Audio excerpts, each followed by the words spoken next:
Gracias, María. Este es un caso arquetípico y por eso tiene el valor quizá de mostrar, quizá con una claridad meridiana, algunas formas con las que se están explotando recursos naturales en esa zona del mundo. Y por eso tiene un valor de testigo de lo que podemos estar viendo en muchos otros sitios. Pero a mí me gustaría distinguir el asunto general sobre los riesgos ambientales de una explotación minera del asunto que nos trae aquí, que es el descubrimiento de miles de documentos que demuestran cómo la empresa privada estaba manejando la situación. Es decir, una empresa privada tiene una concesión minera y tiene que sujetarse a las leyes de minas y ambientales de un país, y puede haber un problema, y eso puede suceder en cualquier país. Este no es el caso de Guatemala. El caso de Guatemala del que estamos hablando es una empresa minera que no lleva a cabo inicialmente ni siquiera las consultas que legalmente tenía que hacer, que ve prohibida su actividad o suspendida su actividad por una decisión del Tribunal Supremo o Constitucional del país, no recuerdo cuál de ellos, que continúa explotando la mina y que además de continuar explotando la mina, esos correos que han sido descubiertos por periodistas de investigación ponen de relieve cuáles eran los métodos de esa empresa para continuar explotando la mina. Pagan a la policía. La empresa paga a la policía, paga la gasolina y paga la comida de los policías que van a reprimir las manifestaciones. No el Estado, la empresa paga. La empresa paga a periodistas, la empresa paga a jueces, la empresa paga todo lo que el Estado debería estar protegiendo en esa zona. Lo hemos visto, el propio periodista que nos hablaba hoy ha sido acusado por estar cubriendo la manifestación y haber sacado una fotografía de una persona muerta cuya existencia el Estado negaba, ha sido perseguido. Y hay documentos filtrados de los servidores de correos de esa empresa que hablan de cómo la empresa tenía que manejar, dividiendo a las comunidades, quemando tierras si fuera necesario, acusando a los dirigentes indígenas de tener sida, pagando a algunos pescadores para que se callaran el hecho de que se estaba dejando de pescar en las cantidades que eran habituales en el lago.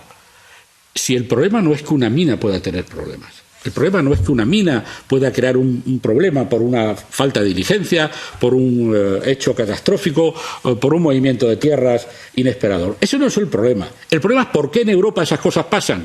Y hay mecanismos para corregirlas y para saber la responsabilidad, y en otros países esto pasa como si no pasara nada. ¿Para qué? ¿Qué tiene que ver que el Tribunal Constitucional nos suspenda la mina? Vamos a seguir haciéndolo. Vamos a seguir haciéndolo. Por lo tanto, la responsabilidad de las empresas que se toman a América Latina como su patio privado, en el que no hay Estado, no hay poder y no hay límites. Y eso es lo que demuestran los correos. Que yo no hablo del daño ambiental de la mina solo, que eso será el que pueda producirse en el centro de Francia.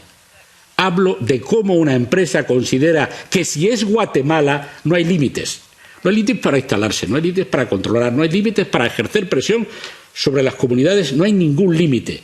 ¿Y el Estado de Guatemala qué hace cuando una empresa actúa de esa manera con su territorio y con su población? Ese es el problema, que le ha dado cobertura, que declaró el estado de sitio en cuanto la empresa le dijo que tenía que garantizar el paso de sus camiones, declaró el estado de sitio, que negó la existencia de un muerto en esas manifestaciones, que no ejerció ni cumplió la orden de suspensión del Tribunal Constitucional y dejaron seguir trabajando a la mina. Esas son las responsabilidades públicas, no ya que una empresa suiza o ruso-suiza considere Guatemala su patio privado para hacer lo que le dé la gana, que el Estado ha dado cobertura a esa actividad en contra de los derechos de sus ciudadanos y en contra, en mi opinión, de los derechos ambientales de sus ciudadanos. Ese es el problema que estamos tratando hoy. No es un daño ambiental de la mina. Recuerdo muchos casos de minas que han tenido problemas muy graves en mi país. una presa que se rompió en el Coto de Doñana y provocó un enorme desastre ambiental. Pero ¿por qué aquí no hay ninguna consecuencia? Yo lo que le pregunto a las personas con las que hemos hablado, ¿qué ha pasado? A partir de que hemos sabido que la empresa estaba haciendo lo que estaba haciendo, incluidos sobornos, ¿qué ha pasado? ¿Cuál es la consecuencia judicial? ¿Ha habido alguna investigación? ¿Cuál es la consecuencia? Porque si esto pasa en Europa, enseguida pasan cosas. Y la diferencia es que aparentemente en Guatemala pasan todo este tipo de cosas, se descubre qué estaba haciendo la empresa, muchas de esas actividades eran ilegales e incluso criminales. Ellos decían en un correo, hay que incendiar tierras, pero no podemos hacerlo contratando criminales porque pueden ser descubiertos. Esto lo dice un correo de una empresa para echar a una comunidad indígena de su zona, de su poblado, y poder seguir explotando la mina. Miren, hay una responsabilidad obvia de la empresa, en mi opinión, de carácter penal y criminal, pero hay una responsabilidad, una dejación absoluta de las autoridades del país, de Guatemala, de proteger los derechos ambientales y los derechos civiles de esa parte de su territorio y de esas poblaciones indígenas. Gracias.